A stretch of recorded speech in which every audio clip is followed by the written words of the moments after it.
My phone beeped with a new message. Emma, I've got something to do nearby, so let's meet there. See ya. It was from Tony, my childhood friend from the orphanage back in Missouri. Yep, that's right. I ended up in an orphanage after my mom passed away when I was only 4 years old. But things were even worse for Tony and him. They'd been left outside the orphanage door without anyone even knowing who their parents were. And now here I am, on my way to visit his grave, as today's his death anniversary. Time flies. I can hardly believe it's been 10 years already. I picked up some flowers, then drove to the cemetery. Tony was already there waiting for me. I smiled and waved, but my heart felt heavy.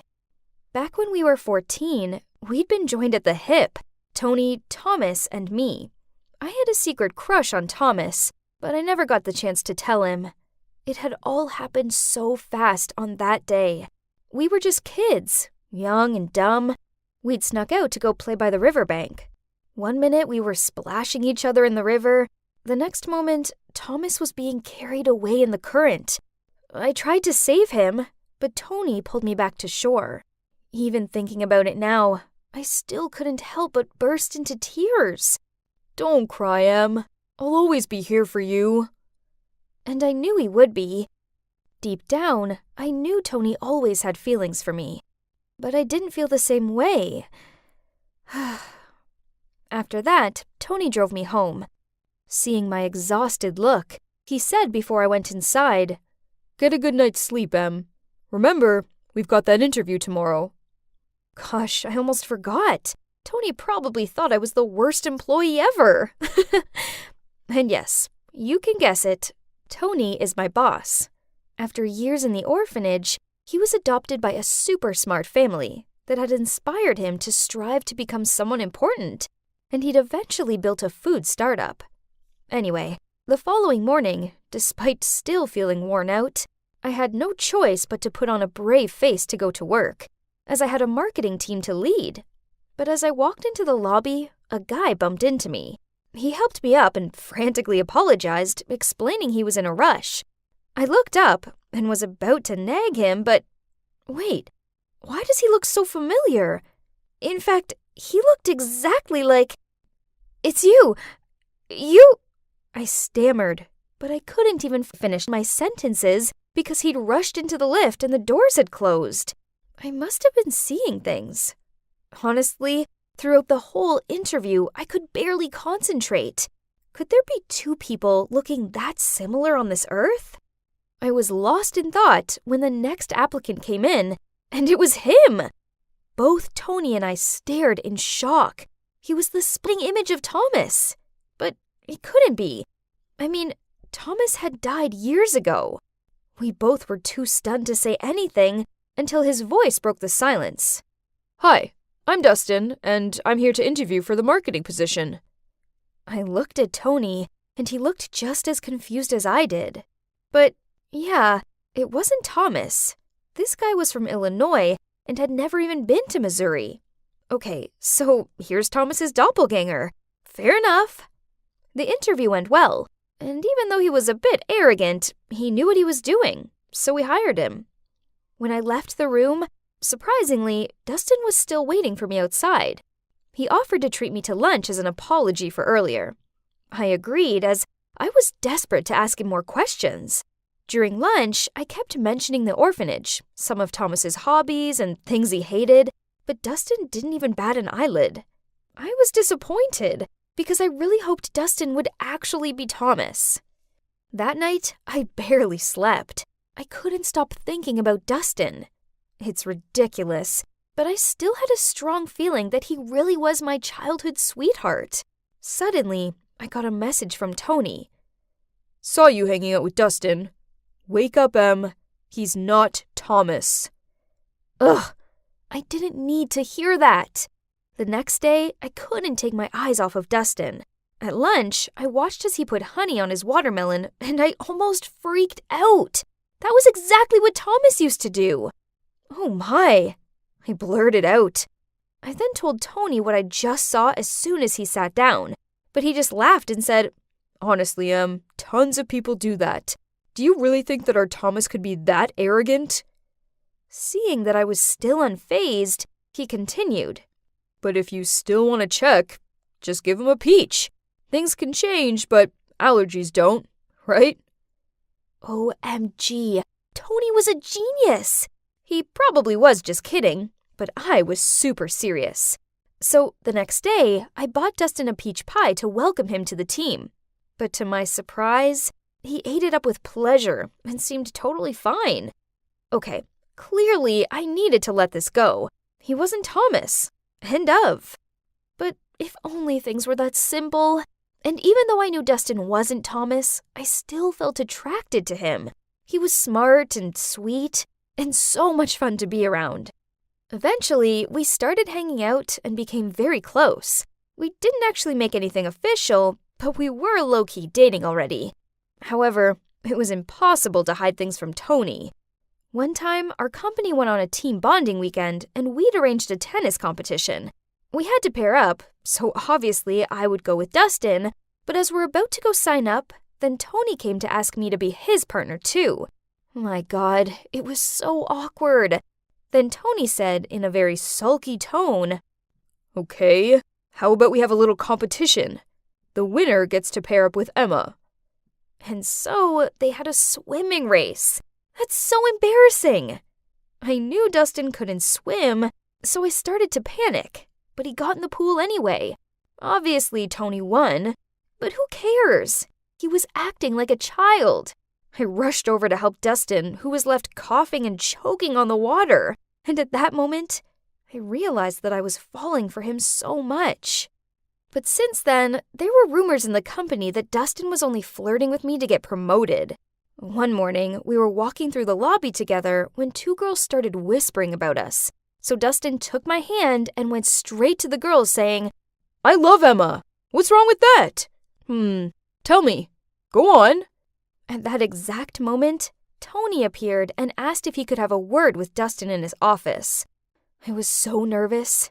Now everyone knew we were in some weird triangle, and I didn't like it one bit. Then one of my colleagues overheard Tony telling Dustin that if he didn't leave me alone, he'd be fired. I couldn't believe it. I went to find Tony right away, and before I could even confront him, he said, Yes, it's true. I asked those girls to start the rumors, and I also asked that jerk to give up on you. It was me. I did it all. I just don't get it, Em. Why have I ever been good enough for you? Tony, wait. It's been 10 years. Why couldn't you give me a chance? Why can't you let Thomas go? Some guy who looks like him walks up and you totally forget about me? He's a loser compared to Thomas. Don't you dare call him a loser, I said. See? In the end, you still care about him only, not me. Tony shouted, then stormed off. I hated to be in this situation. On the one hand, I truly liked Dustin, but Tony was not only my lifesaver, but also my best friend, who'd stuck by my side through all the highs and lows. What a dilemma. In the end, I decided to have a little space from Dustin, just until things cooled down. Maybe then the rumors would stop and people would quit being so negative about him. But that wasn't to be so. You see, our new product that hadn't even been released yet suddenly appeared on the website of our direct competitor. Someone must have leaked the confidential file. But who? An investigation was opened and all of our computers were checked. You won't believe it, but the IT team had been able to recover a deleted email that had been sent to our rivals from Dustin's outbox. Dustin denied it, and he demanded to check the CCTV. That's how we caught Mike, one of our senior employees, at Dustin's computer sneakily doing something. And to think, he'd put the blame on Dustin. After the truth came out, I went over to Dustin, but he seemed mad as he said, You think I'm a jerk too, don't you? That's why you've been giving me the cold shoulder. I told him I never believed he'd done it. Then I took his hand. I'm so sorry. It's just that I've been through some stuff. Then we hugged. Oh my, I'd missed him so much. But the drama didn't end there. The info leaked had caused our company huge losses. We had thousands of meetings, and the stress was unreal. Feeling so deflated, I went up to the rooftop to get some air. Suddenly, I heard Dustin's voice somewhere. He was on the phone with someone talking about some plan to steal our company's products. No way! Without even thinking, I charged over and snatched his phone away to see that he was talking to Mike? Oh my God! Had they been accomplices from the beginning? I was so angry, but actually more disappointed. So I asked him to resign and stay away from my sight. I know I should have exposed him to the whole company instead of letting him go that easy, but I guess my heart couldn't bear to do that. I felt so bad, especially towards Tony, the best friend who's always by my side, while I was busy chasing after a jerk. I lost contact with Dustin after that, and I barely had time to think about it because our company was on the brink of bankruptcy.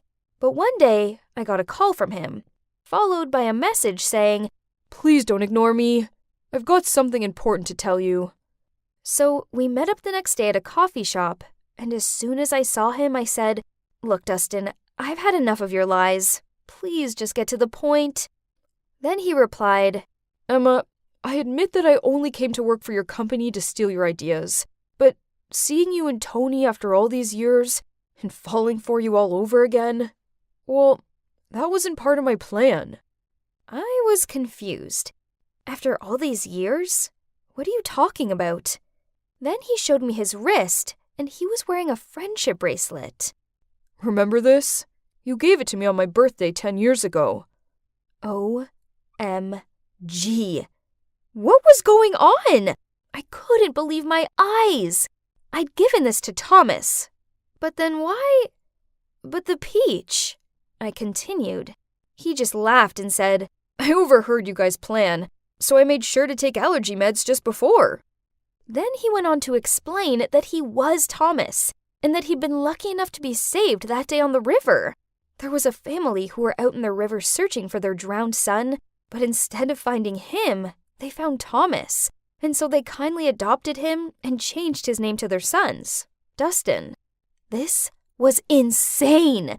Here was Thomas right in front of me, after all these years. And guess what? His adoptive father is the director of our rival company, and so he'd asked Dustin, or should I say Thomas, to come and infiltrate our company. Thomas kept apologizing for it, saying how much it had tormented him, and that he just missed me and had to tell me the truth. My head was spinning. This was all too much. I needed a moment to think it all through. But in the end, we decided that he could help our company by uploading a post to expose the truth. Obviously, as soon as Tony heard about it all, he was furious. He was mostly mad at me because I'd covered for Thomas. He'd even stopped talking to me for a while. But putting that aside, after Thomas's post, things got better for our company. We were able to launch new products as scheduled, and he even contributed some capital to help with our new project. Now our companies are still rivals, but at least it's now a fair competition. As for Tony and I, we eventually made up.